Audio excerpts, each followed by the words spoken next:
Welcome to Hockey Nights in Vegas. My name is Eddie Rivkin. I'm joined as always by the future premier of the great province of Saskatchewan, Sarina Taylor. We had a discussion last night on how to say the word. You're still a little off. Okay. It's premier. I'm joined by the next premier of the great province of Saskatchewan, Sarina Taylor. Just so people have context, the premier is the governor of the province, the person who runs the province. This episode, like all the others, is brought to you by my very good friend, Dr. John Pierce at Ageless Forever. And that's the only sponsor we have right now. So if you want to sponsor us, hit us up. And when Sarina leaves me, she's going into politics to correct her home province. That's impossible. No, that's a good place. Saskatchewan is a great place to be from. All right, so let's get into it. Have you ever, and I'm going to go a long way around to get to a funny point, ever dated a guy that you kind of was struggling and had to help support and, financially? Ever been like a sugar mama? I don't think so. No, not really. Well, no. But I'll pretend. Somebody we know that you're quite smitten with needs a sugar mama. Okay, hold on. That I'm smitten with? Yes. You are smitten. Needs a sugar mama. Needs a sugar mama. Oh boy. I wish that narrowed it down. I'm quite smitten with a lot of people, but I don't know who would need a sugar mama. Don't think you are in this category or anything. No, I'm okay. Yeah. I didn't mean it like that. Forget it. Oh my God. Tell me. 22-year-old Braeden Bowman doesn't have a car. Okay. And I think you I am smitten. should step up because you are smitten with him. I love him. I think I'm thinking, oh, wait, that's him. Hold on. We're talking about you. We'll be back with you in just a second. Hold on, B. Hang on, B. We'll be right there with you. Hold on. Stand by. Yes, it came out yesterday or a couple of days ago. He doesn't have a car. So what? Okay. 22 years old, been through the draft 3 times, went undrafted, shows up. Oh, he borrowed somebody's car, one of the Henderson kids' car. But he could, in theory, have to take an Uber to an NHL game. I love this. Somebody will give him a lift. Oh, I know. I could give him a lift. See, there you go. Sure. So for the record, I'm not some pervert. I'm not some whatever. Okay. But everybody that has ears knows that I'm a Braeden Bowman fan. Yes. And I've been telling everybody to the point where last night when he scored on the power play, everyone looked at me to see my reaction. Eddie looks at me, Hannah looks at me. I'm like, yeah! We're not supposed to cheer in the press box, but I was so excited that he scored again. But I think you should help him out. Okay. Well, I've got a connection to the car dealer, and the car dealer is a sponsor of the Golden Knights, so we can work our magic. Okay. But I think we've got to get this guy Bowman. a car. Got to get him a car. I wonder, maybe he just doesn't want a car. Oh no. Oh, that's not it? No, that's not it. Oh, Braeden. I saw him at practice today. Yeah. Braeden, we're going to hook you up. We're not sure how we're going to hook you up yet, but we're going to hook you up. Figure it out. Meet your sugar mama. She's right over there. Can you imagine what this is gonna? Yes, I can. We're gonna be like, are you that old lady that has the thing for Braeden Bowman? Just wait. I'm gonna be all slap shot in the stands. Johnny always says. I'm not gonna finish the next line. All right. Oh boy. Let's get on to the episode. I got a bone to pick with you. Okay. Well, everybody does so. But you're lucky you get to move to the front of the line. You claim that hockey is like Canada's sport, right? A guy died a couple of days ago. Pretty tragic. His name was Richard Zamboni. You know who that is? Yeah, who invented the Zamboni. Yeah. You Canadians, hockey is our sport. Blah, blah, blah, blah, blah. You didn't even invent the fucking Zamboni. Zamboni was invented in California. Dude, first of all, there's a lot of resources in California. There ain't a lot of ice in California in the 1930s. They're smart, though. So there aren't any smart people in Canada? Well, they're smart, but have the obviously this was invented, and you shouldn't talk much either because you're from fucking Detroit. Okay. If you guys couldn't invent the Zamboni, neither could we. Who said there was any smart people in Detroit? Oh, I mean, except for the They're car all people. gone. I know. They all moved away. R.I.P. Mr. Zamboni. Hopefully, I mean, he's got 5 kids and a dozen grandkids, so hopefully the Zamboni business will stay in the Zamboni family. Funny fact, as I was coming over here, I saw someone called the Manitoba RCMP who were forced to issue a press release to let the public in Manitoba and the rest of Canada know that even though it might seem like an emergency in Canada, calling 911 to see where you can rent a Zamboni for a weekend hockey tournament is not, in fact, enough information to call 911 and utilize those resources. Only in Canada. Absolutely. Somebody called 911 asking where they could rent a Zamboni for a weekend tournament. Things like that happen up there all the time. So next up. So anyway, that was a good segue. Yeah. Just next up. We've got some shit covered already. Yeah, we're moving pretty fast. Last week, there was a discussion in the media about the Golden Knights' overtime record. Golden Knights have had 7 overtime games in their first 19 games, and they've lost 6 of them. Mm-hmm. And the person providing the commentary on this issue said that if you think that the results are what's the important factor here, then you're a Bobby Box score. Let me tell you something. You're not Bobby Box score. You're fucking captain on the spot. They've given up 6 points in the first month of the season in overtime. And that's completely unacceptable. Oh, the process this, the process that. They looked better. They carried the play. We hit a couple of posts. If we would have done this, if we would have won the faceoff in Minnesota, we would have got at this. And then there's an old Jewish saying, loosely translated is, if my sister had a dick and ball, she'd be my brother. Okay? You can't get to the last game of the NHL season and say, hey, Mr. Bettman, if we would have got 3 more points in overtime, we would have won the division. Can you, move us up a couple of slots? This is a problem. This is a legitimate Stanley Cup team that can't win a 5-minute period. And I think it's an issue. I don't care how good they played. They've lost 6 points in the standings in what will be a tight division race, whether it's just us in Edmonton, whether the Kings are in the mix, whether Anaheim shows, the Quenneville effect and is in the run. This is an issue that has to be addressed, don't you think? Or am I out of my fucking mind? I agree, and some. I think that it is an issue. I don't mean to turn this into a vent session about 3-on-3 because I think it's garbage. You play 60 minutes of 5-on-5, and then you play 3-on-3, and that's supposed to indicate who's going to win the game when the rest of the game was played 5-on-5. But everybody plays 3-on-3. So here we are in this discussion. And I think that the biggest problem that the Golden Knights have is they're not fast. They're not a fast team. And the teams that excel, that do well in 3-on-3 overtime are fast. And that's not a knock against them. They're not slow. They're methodical. Right. But they're not, let's say, not an overtime team. But regardless, here we are. I agree with you 100%. I think that there's that, like a 1A and a 1B to it, is they need to be winning more games in regulation. Agreed, 100%. I think that if you're going to throw out the term, not you, but if we're going to throw out the term Stanley Cup contender, they're not right now.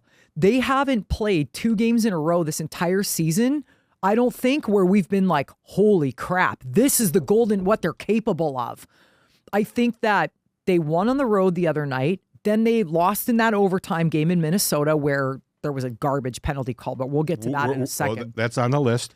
And, and then last night, like against, who was just here? The Rangers.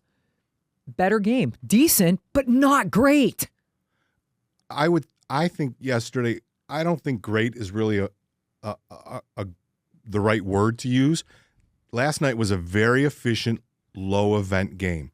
They controlled the play for easily 3/4, if not. The big difference in last night is they got the save, right? Yeah. In the beginning of the third period, the one that they didn't talk about was Zach Whitecloud taking the puck out of the wide opening, yawning cage. But Akira Schmid made a huge save to keep the game 2-1. And Bruce has said since he's been here, we've got to get the save. We got to get 1 or 2 saves every night from our goalie. Our system will keep us, keep the offense out of high danger areas. And they were very efficient.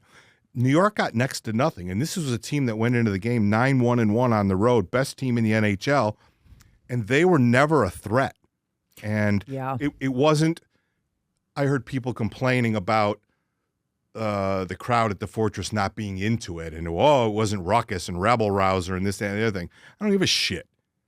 2 points, regulation, best team in the NHL on the road, methodical, systematic win. They broke the puck out much better.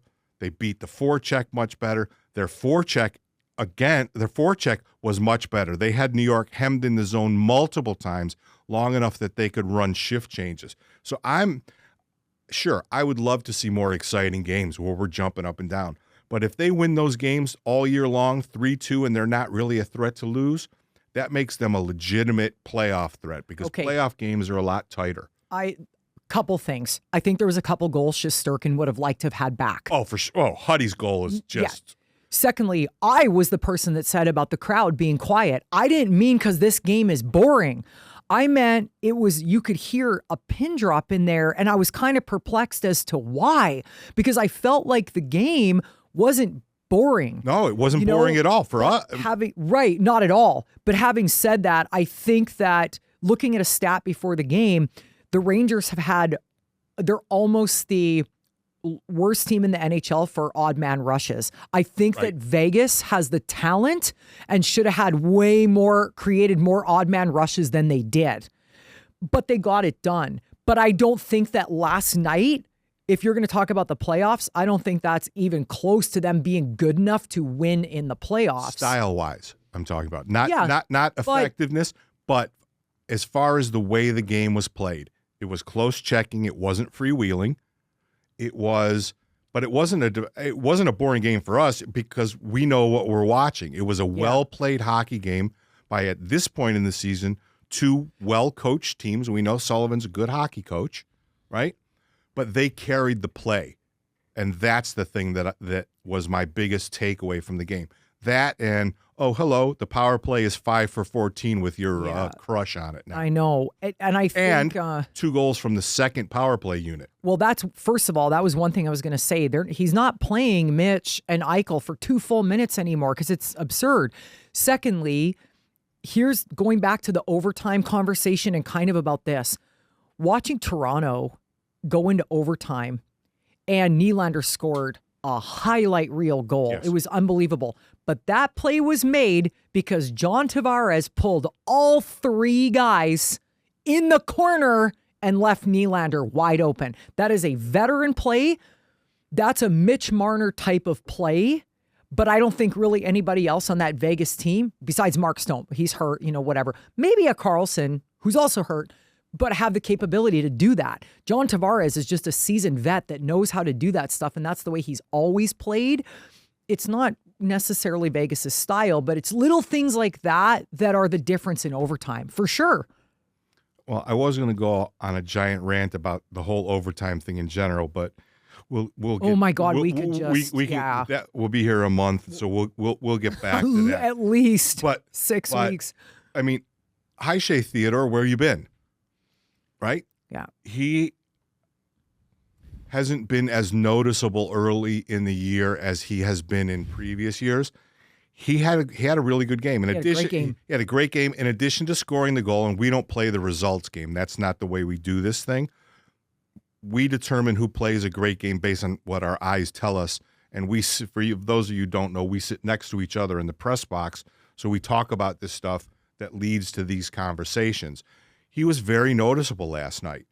and you're in a good way. Yeah, yeah. Versus sometimes Yeah. defensemen can be noticeable other ways. And also, your second crush is starting to be more noticeable.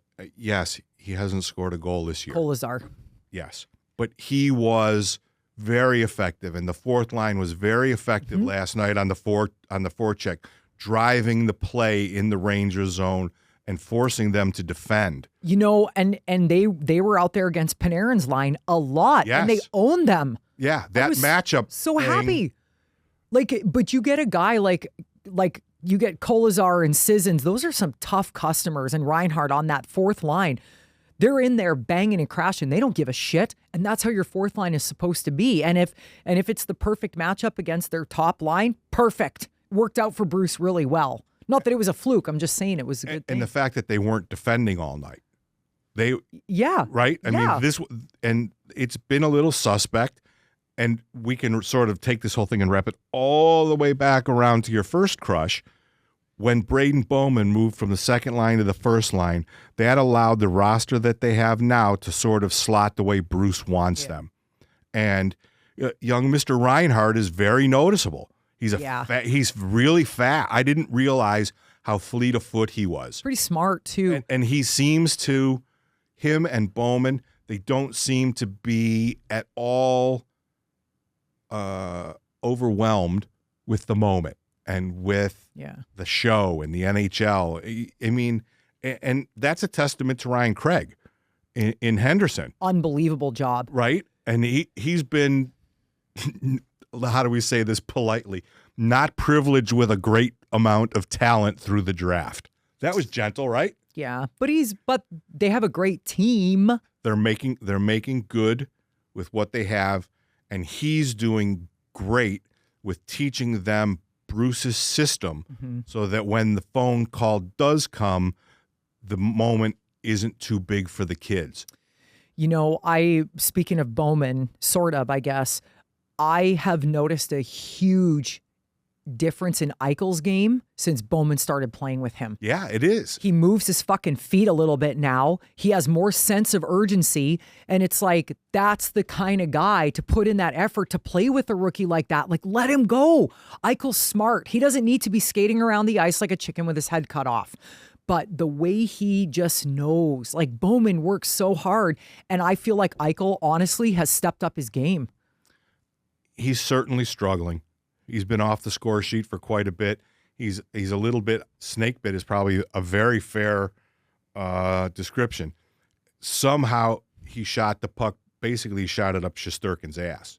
There's no other way to describe it. Shesterkin was facing the backboard and Jack just didn't elevate it. And on the next shift, it's not the truth, but he seemed so angry that the shot might have put a dent in the post. I've seen pucks come off the post. This post came off a post like a missile. He's not a grip your stick guy. That's not Jack's mentality. He holds himself to the highest of high standards. It's not coming right now. It only means that it's his time to have a little down lull in scoring. Started off first month of the season out of control. He's in a little bit of a dip. It only means that when it comes back up, he's going to start filling up the point sheet again. I just like him with Bowman. I think he's been more effective. It doesn't necessarily mean he's going to be putting the puck in the net or getting a bunch of assists every night, but it's going to come because it's just, I like the two of them together. They play well together. And I did a radio show on Sunday morning, and the host said that, he thinks that Bowman is, that his quick evolution as a player at the NHL level, that he's going to be a problem, for Bruce. And I'm like, I'm not sure what you're talking about. He's the opposite of a problem. He's a problem if you're an underperforming player in the lineup. Because Bruce says it. If you want to get in the lineup, you got to be better than somebody who's in the lineup. And right now, and yes, the sample size is small, it's only 4 games. He's been better than some of the people in the lineup. So as we go down hypothetical highway, when Stone comes back to his line, you would think with Eichel, right? That pushes young Mr. Bowman, in theory, down to a line with Marner and Hurdle. or Dorofeyev. And, if you're a coach, what do you want the most of anything? Options, right? The first power play was 1 for 34 before, I think, God, somebody will be a stats asshole and call me. The power play sucked. There's the easy analysis. 5 for 14 since he joined the power play. We said it earlier. The second power play unit, who gets basically no time, goals in 2 straight games. What happens if young Mr. Bowman becomes the Mark Stone spot on the second power play? That's not a problem. That's shots fired. I think the kid's a keeper. And he seems humble, and you told me about the kid in training camp. You said he's the one guy that stood out to you from the very get-go in the exhibition season. I didn't go to an exhibition game. I'd rather put my junk in a blender. But you specifically said he is the one. And, kudos to you. He certainly, after 4 games, is showing that he's the one. He's just... I think we kind of talked about this last time. It's when I watched him at practice, the first time I saw him, I was like, fuck yeah, let's go. He is working. And then the next time I got a hold of Kelly, I was like, I love Braeden Bowman. Let's fucking go, right? And then Jim McKenzie, the scout, I think we talked about this. I was like, Jim, why I talked to Jim McKenzie about Braeden. I love this kid so much. I was like, Braeden Bowman is an absolute fucking legend. And I talked about Hurdle because it was an exhibition game where Hurdle was like kind of skating around, like oblivious to anybody behind him. Bowman doesn't play like that. He's always paying attention. He's like Riley Smith. Riley Smith always knows where everyone is. And that's why Bowman is so good here, because he's always looking around, and he's got a lot of talented, experienced guys that he plays with. Just put the puck on his stick, he'll put it in the net. Period. All right. That's the random rapid fire section of this episode. We're going to take a break and get a word in from Ageless Forever, who I did forget to plug in the opening because I was so excited to start the show. Maybe I'll recut that. We'll be back in just a minute after a word from Ageless Forever, and we're going to get to sort of the 25%, the quarter season report card. So we'll start thinking about that. We'll be right back. I'm back with my good friend, Dr. John Pierce, and I want to talk about healing. I had rotator cuff surgery in May. I started a regimen of peptides, things that help enhance and speed up the healing process for recovery. If you don't know what peptides are, you're about to get a short, quick understanding of them and how important it could be for you if you got an upcoming surgery. Let her rip. So, we use peptides here that are approved coming from U.S. Licensed pharmacies. And be careful because there's a lot of stuff out on the gray market. That's the stuff you can order on the internet, and you don't know exactly what you're getting.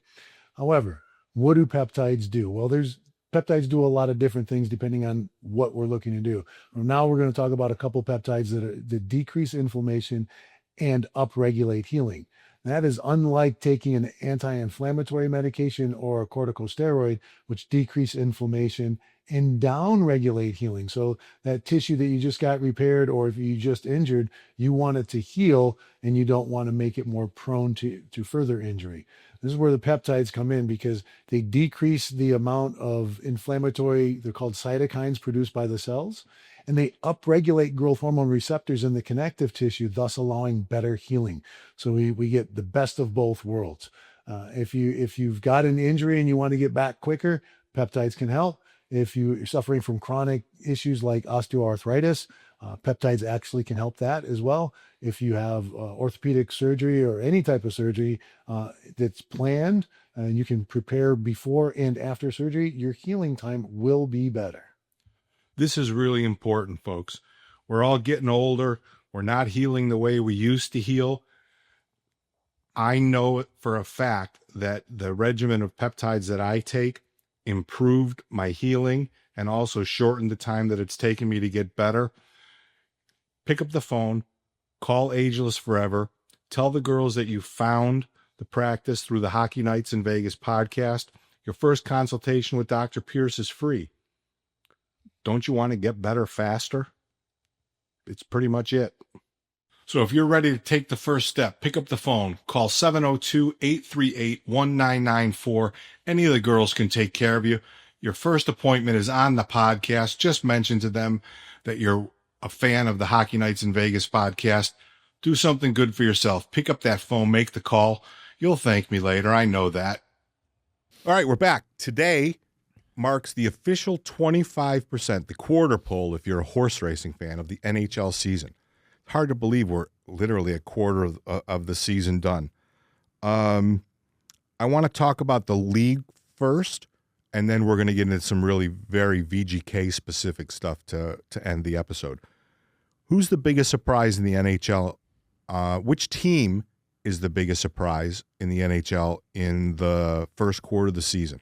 Positive surprise. I will say, even though I've been barking up their tree for the past 5 years, Colorado, I didn't think that they were going to be running away with it as much as they are.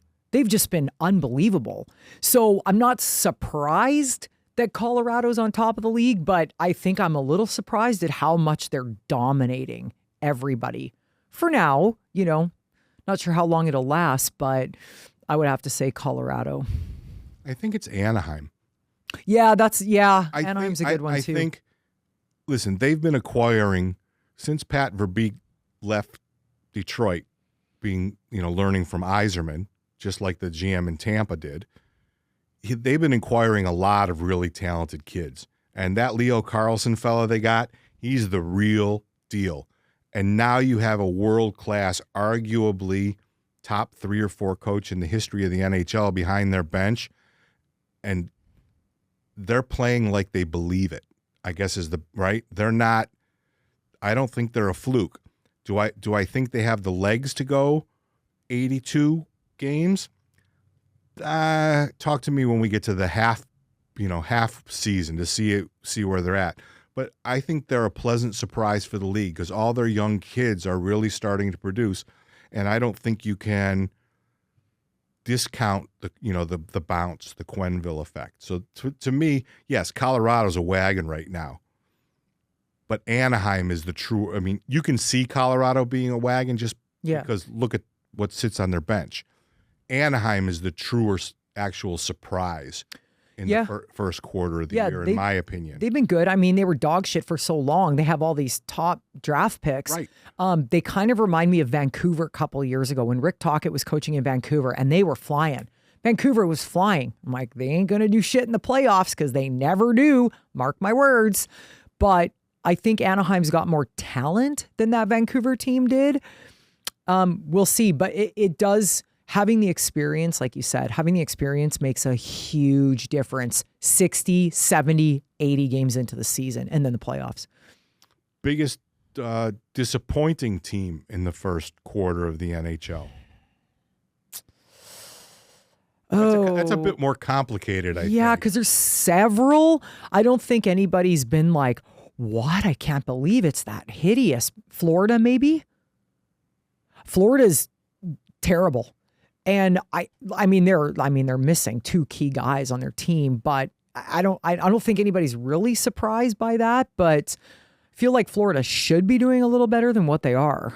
I think it's easy to say that it's possible that the sheer volume of their last 2 seasons, in addition to Barkov and Tkachuk, could finally be ringing the bell for them. And I hate to say this because I hate him as a fucking player. Marchand is almost the MVP. He's a 37-year-old man with lots of hot, and he's carrying the water for that club. Oh, I mean, he did in the playoffs last year. Yeah. Like, it doesn't surprise me. Yeah. He's just, Anaheim's, boy, Happy Boolin. Yep. Florida just hasn't really had the most talented team over the last few years, but they get the job done. But now without their leader, I mean, missing Barkov, that's a huge, huge letdown for them, as it would be for any team. I think I'm torn between St. Louis There was you could call it was last night's game, the no-winner game. That game should have been a tie just because both teams are such dog shit. St. Louis and Toronto. Mm-hmm.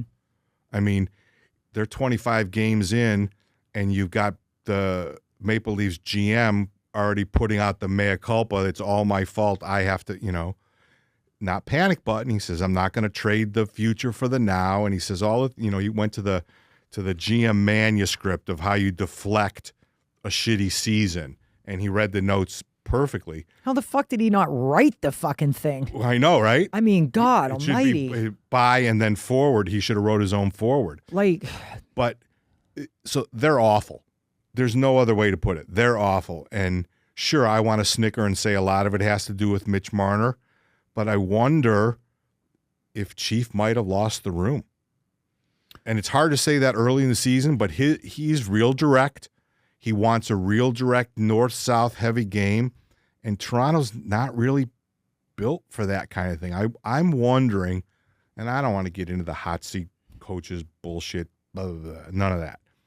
But I'm wondering if they're not responding to the way he wants them to play. And that's a tree living thing because he brought him in. Whew, okay, this is loaded because it's like I agree. And those players were there before he got there. Yeah. They were there with the Sheldon Keefe era, blah, blah, blah, blah, blah. The thing with Toronto is once they're done with a coach, it's over. You might as well quit. You might as well leave. You're not coming back from this. That's the way it is in Toronto, in most Canadian cities. Is Chief on his way to go. that? Yeah. It's not his fault. It's just the way it is in Canada. If you're not pulling your weight, you're out. 100%. He's not going to bounce back. The other team is St. Louis.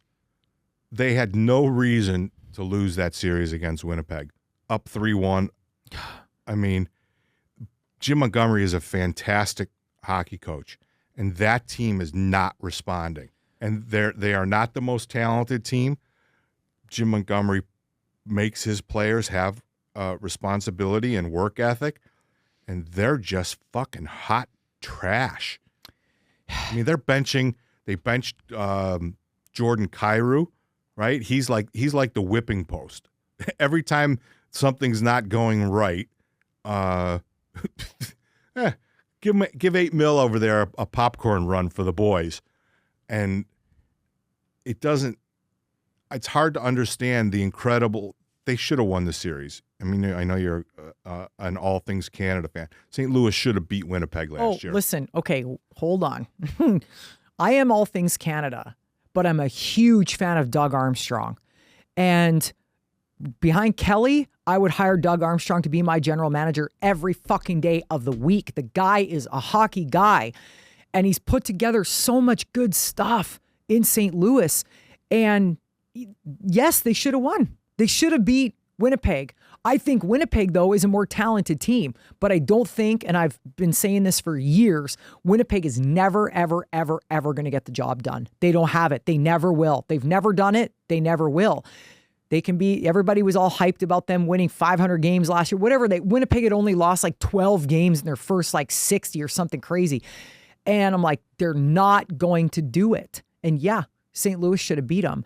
But it just goes, I always say this, shit runs uphill.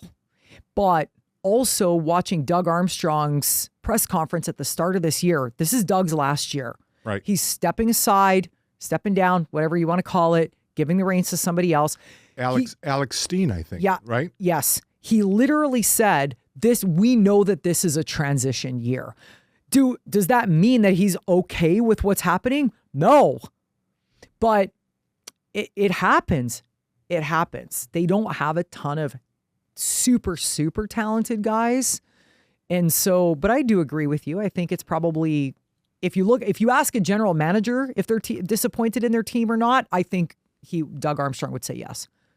All right, let's get on to the specifically, we'll call it the Golden Knights report for the first 25 games of the year. I don't care about the record. Not yet. I want to talk about the play. Put your teacher hat on. Okay. I don't know if you've ever been a teacher. Well, you're a teacher now, but not really in something that involves grading.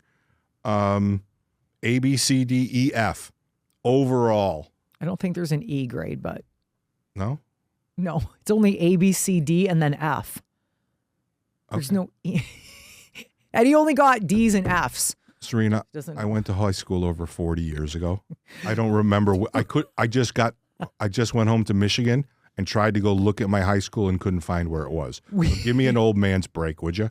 We didn't even have grades. We were like 85%. Is that how you guys were graded? Was A's, B's, and D's? Or were you like 85, 92%, whatever? It was correlative. If you got 90% or above, it was an A. A, yeah. So we never had like A's. It was always. Okay, so I'll humor you. Okay. A, B, C, D, F, and you can use plus or minuses.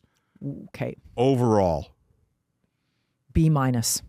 God damn, that's exactly where I am. I have a funny feeling this segment is going to hold very, very little drama. C's get degrees. Right. C's get the playoffs. Right. B minus, C plus. They're just not there yet. Yeah, it's not tragic, but it could be better. It's like, if I would have got I was good at English, right? So if I would have had, let's say, a B minus, my teacher would have been disappointed in me. But if the farmer kid down the street got a B minus, she'd have been like, fuck yeah. You know what I'm saying? Yeah. Yeah. So I would bell curve.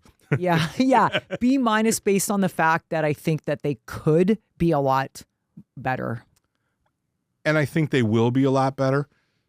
God, I hate saying it's the injury bug, it's the injury, but kind of is.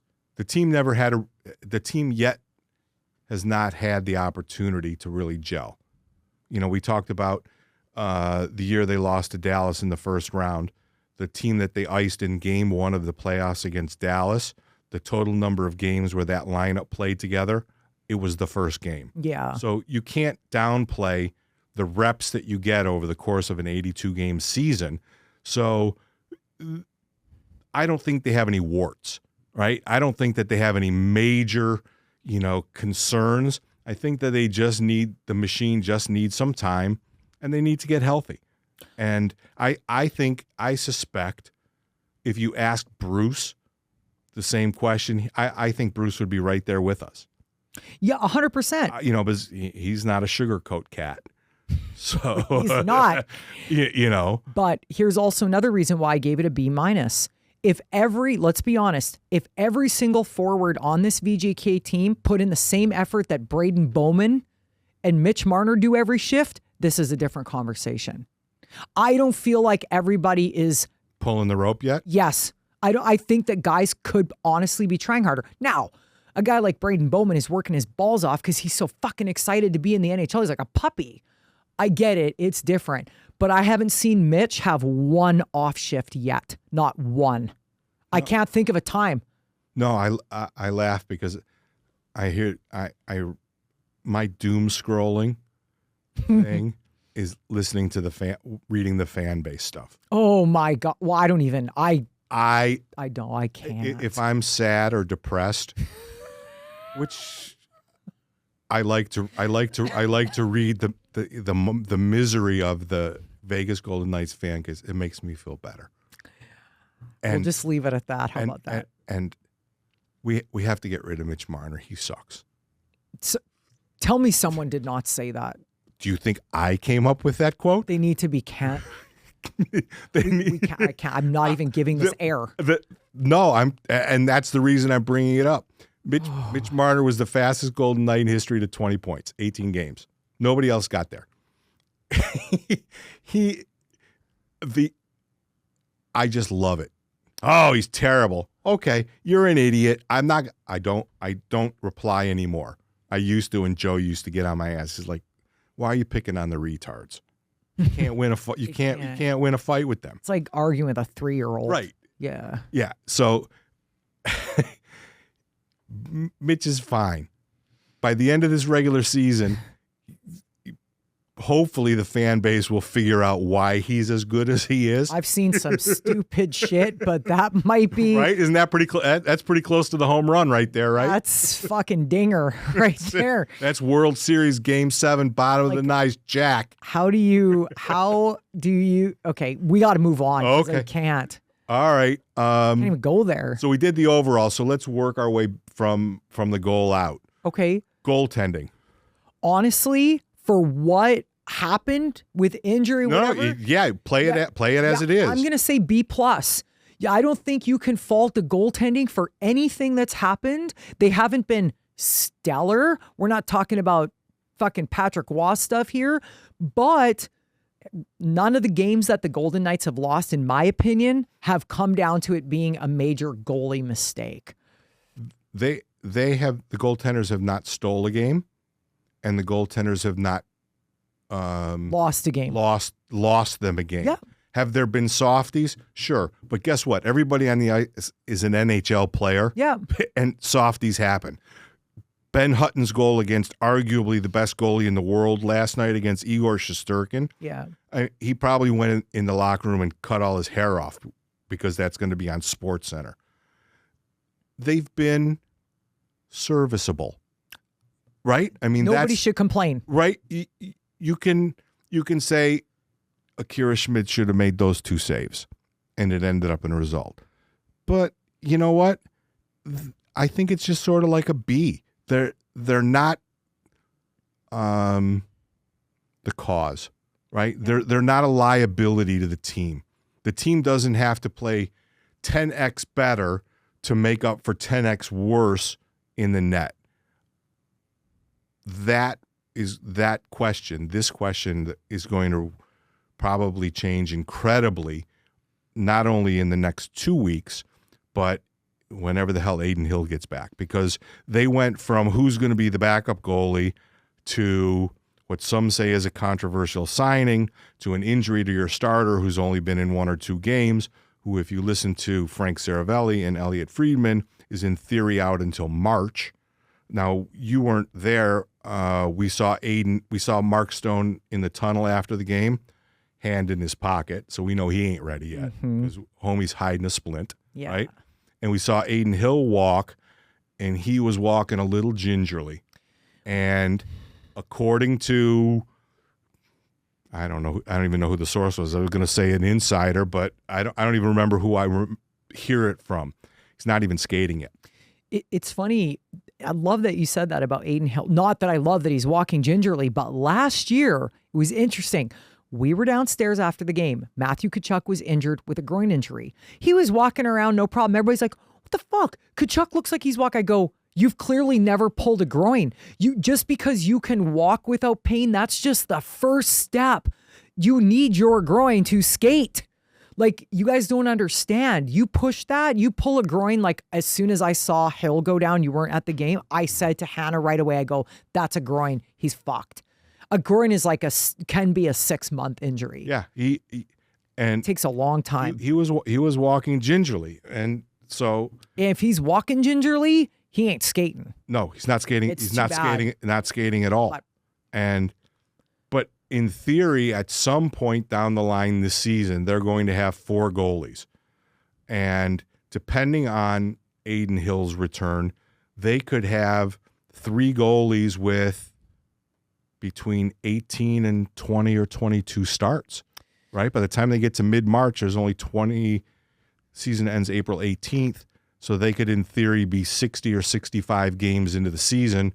We're already, 20 in? Yeah. Yeah. So when Aiden Hill comes back, and Bruce said last night, when Aiden Hill comes back, he gets the net. I don't know how absolutely convinced I am with that, because if one of these 3 fellas, and with no disrespect to Carl Lindblom, I don't think he's ready yet.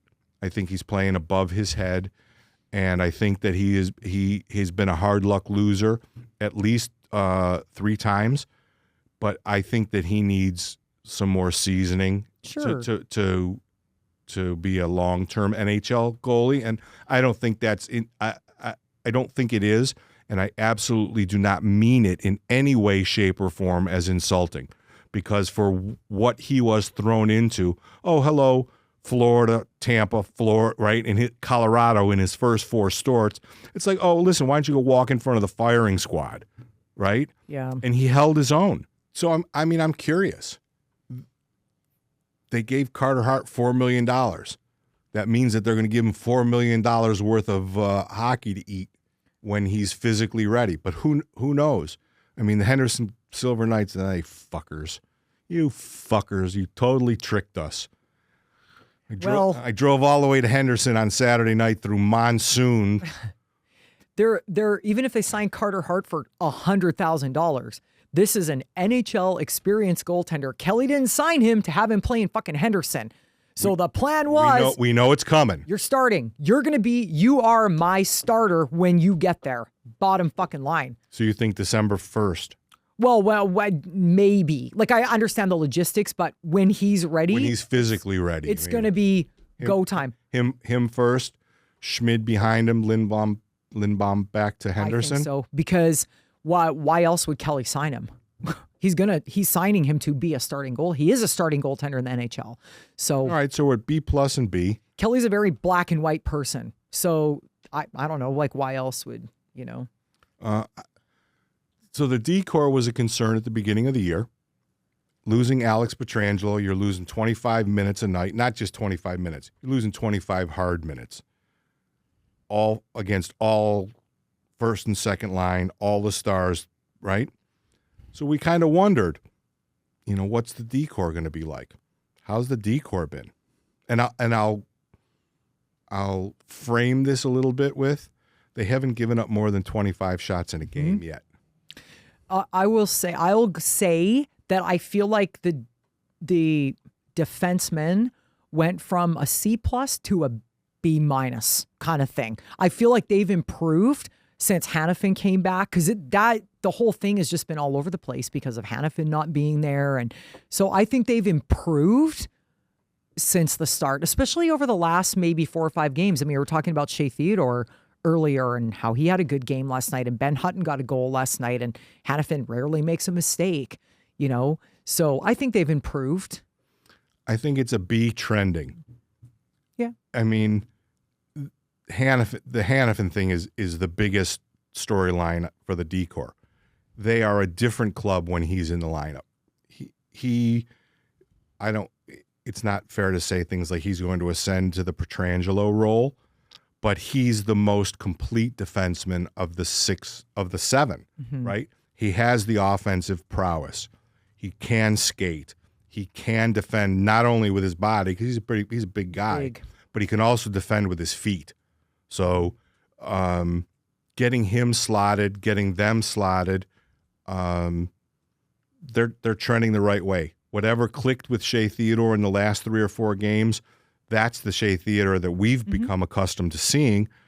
And you have to give an honorable mention to Ben Hutton. I mean, you weren't around much, but last season, but for the end of the year. But Ben Hutton played 11 games last year. Ben Hutton played in his 12th game of the year last year. And to a man, player, coach, manager, they rave about his attitude. They rave about his ultra professional behavior and the way he presents himself, that he stays on the ice with the kids late in practice to help everybody get their extra reps. The fact that he can miss 17, 18, 19, 20 games in a row, come back and not be rusty. It's a testament to his professionalism. So he's the honorable mention, and the reason that he's a glue guy, right? And to see the bench explode when he scored on Shesterkin last night. And everybody got asked after the game, how cool was it to see Huddy score? And they're like, couldn't happen to a better teammate. I love that. And that's all you need. That's the closer. So I'll say it's a B in trending. So let's go up front. We've got injuries plaguing up and down the lineup. We have a brand new bona fide superstar trying to get in the mix. Where's the forward group, Professor Taylor? I think it kind of that's a tricky one because there's a lot of them.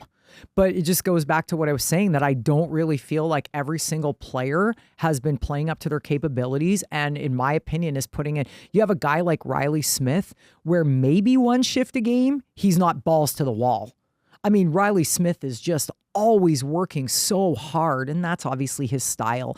A guy like Saad is just having a tough tough go. I think he's a better player than his stats would indicate. For sure. And that's unfortunate for him because I think it'll come around, and it happens, like you said about Eichel, feeling like maybe he's kind of slumping a little bit. So I would say that forwards, I'm going to go overall. I'm going to say a B+ because I think they're capable of an A+, but they haven't done it. I think it's a little lower. I think it's a B. There's been a little bit too many scoring droughts for me.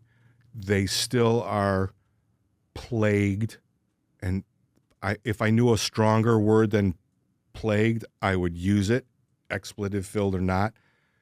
And did you watch the end of the game last night at home?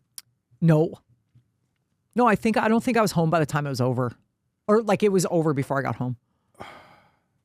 This team refuses to shoot the puck into the net.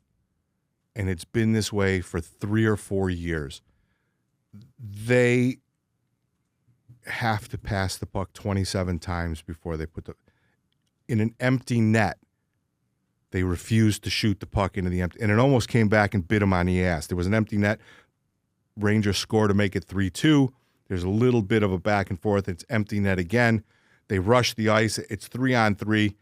Everybody's trying to make the extra the pass to get an apple for themselves and maybe get somebody on the score sheet, and it almost came back to bite them on the ass. This team has been plagued by their decisions not to shoot the puck, and their shot totals are a little bit lower, but I think shot totals are a little bit lower league-wide. They have to put more pucks at the net. The example is, look at young Mr. Bowman, and we should probably just call this episode, "Hi, Braeden Bowman, welcome to the NHL." But he's a brand new guy in the league, and where does he go? The dirty ice. Where does Barbashev score his goal? Right in the dirty ice. But they don't want to put the puck in the dirty ice and go to the work. They figure they can just pass it around like the Harlem Globetrotters, and then they'll get a tap in, and it'll be on the NHL network as the prettiest goal of the night or whatever it is. They have too much talent, and they're not using it. And when they do choose to use it, they're not applying it the right way. What is sort of forcing them to do that is Noah Hannafin is now shot first. He's not shooting to score, right? Maybe once or twice if he's got a big old lane, he's going to let a bomber go. But most of the time, it's a low wrister from just off center, and he's looking for a rebound. He's looking for a puck to die in the crease, so it forces them to go in and get it. They need more of that. They need to be, God, it sounds ridiculous, a little bit less finesse and a little bit more power hockey. And they have it in them. They've got big guys. Brandon Saad is a little snake bit. He scored against St. Louis, but he passes the eye test. He's not hustling, right? He's not, doing anything like that. Riley Smith was incredibly snake bit. Effort, I don't have a problem at all with their effort. I have a problem with the way that they're executing, and I think that is the bane of Bruce's existence. Well, I agree. I think that going even deeper than that, there's a lack of consistency with how are we going to play this game. So last night against the Rangers, there was at one point in the first period, Eichel took a shot from the wing. It was 1,000%. He was just looking for the rebound because he knew somebody was coming in. That is a smart hockey play. That's what you got to do against Shesterkin because that guy he sees everything. If he sees it, he's going to stop it. Unless you're Ben Hutton. Right, exactly. But for all intents and purposes, Eichel knew exactly what he was doing, right? But then it's like, it actually worked. Golden Knights almost scored. It was just if somebody was back checking for the Rangers properly and it was... Oh, and lifted up Barbashev's stick. Yes. I know exactly. It was a great play. Then do it more. Instead of, and I'm not blaming Eichel, I'm just saying in general, then they switch to this. And then it's like, well... Let's try to push him out to the wall. Let's try to go up the center. Let's try to go up the wall. Are we going to dump and chase? Like, what are we going to do here? What's our game plan? And that obviously can change depending on your opponent. But I feel like they were outplaying the Rangers well enough that the Rangers the Golden Knights didn't create a lot of turnovers. Did I word that properly? They didn't turn the puck over a lot. No. And so fucking go in. Show some grit, for fuck's sake. This is why I complain about the way the league is compared to what it used to be. There is no grit anymore. And the other night, they came out banging and crashing. They were hitting the shit out of, well, Tampa in the first period, but who did they play after Tampa? My brain is like, but they were just hitting. I'm like, this is how you win hockey games. You come out and you hit. If you hit, you'll win. If you don't, you won't. Period. Just play with some grit, for God's sake. No, you're not going to have a Marner going in the corner, fucking elbows up, cranking. That's not what I'm saying. But just bang and crash a little bit, guys. Everybody's like that. Every team is like that now. Tampa works hard. They will dig. Montreal digs too. So all in all, they were out of the playoffs. I think they're back in now. They picked up 5 points in the last 3 games, the 2 roadies, and then last night against the Rangers. They're back in the playoff picture. I think they're a point out. The league has incredible parity right now. Before last night's game, what was the stat that I read? There was 10 teams with there was 12 teams with 22 points, and there was 10 teams that had more than 22 points and 10 teams that had less than 22 points, and only 2 teams truly under 500. All of our grades, I think, sort of, it's almost like we should have gone the other way instead of done the overall first, because the overall grade very much reflects how we feel the team. Yeah. I have no concern whatsoever, right? They just need more reps and they need to get healthy. We don't know what this team is going to look like. And take Aiden Hill out, because let's say that the pundits are right and he's not back until March. The team needs some reps with who are going to be their 12 and 6. And if we get some of those, when we get to the 41 game mark or the Olympic break or whatever the hell we do this sort of thing again, we'll know. I think we'll have a lot more information to process to give opinions. Yeah, I mean, but injuries are injury. You got to just fucking deal with it, right? Like everybody gets bitten, So I think that's it for me, my friend. I'm tired. Yeah, that's it. We're out of here. Before we go, Hockey Nights Vegas on Instagram. We got a brand new sexy graphic that's going to go across the bottom. Thanks to Dr. John Pierce at Ageless Forever for sponsoring the podcast. We'll be back next week. We hope you like the new digs. It's awfully sexy in here. We're at OUTBOX Media in the Medical District near downtown Las Vegas. I guess if you do a podcast and you want to look good, and God knows he does a lot to make me look good in this place, check out outboxmedia.com. Reach out to our friend Mateus. He can make ugly people better and better people even more good. So that's the end of this episode. We'll be back next week.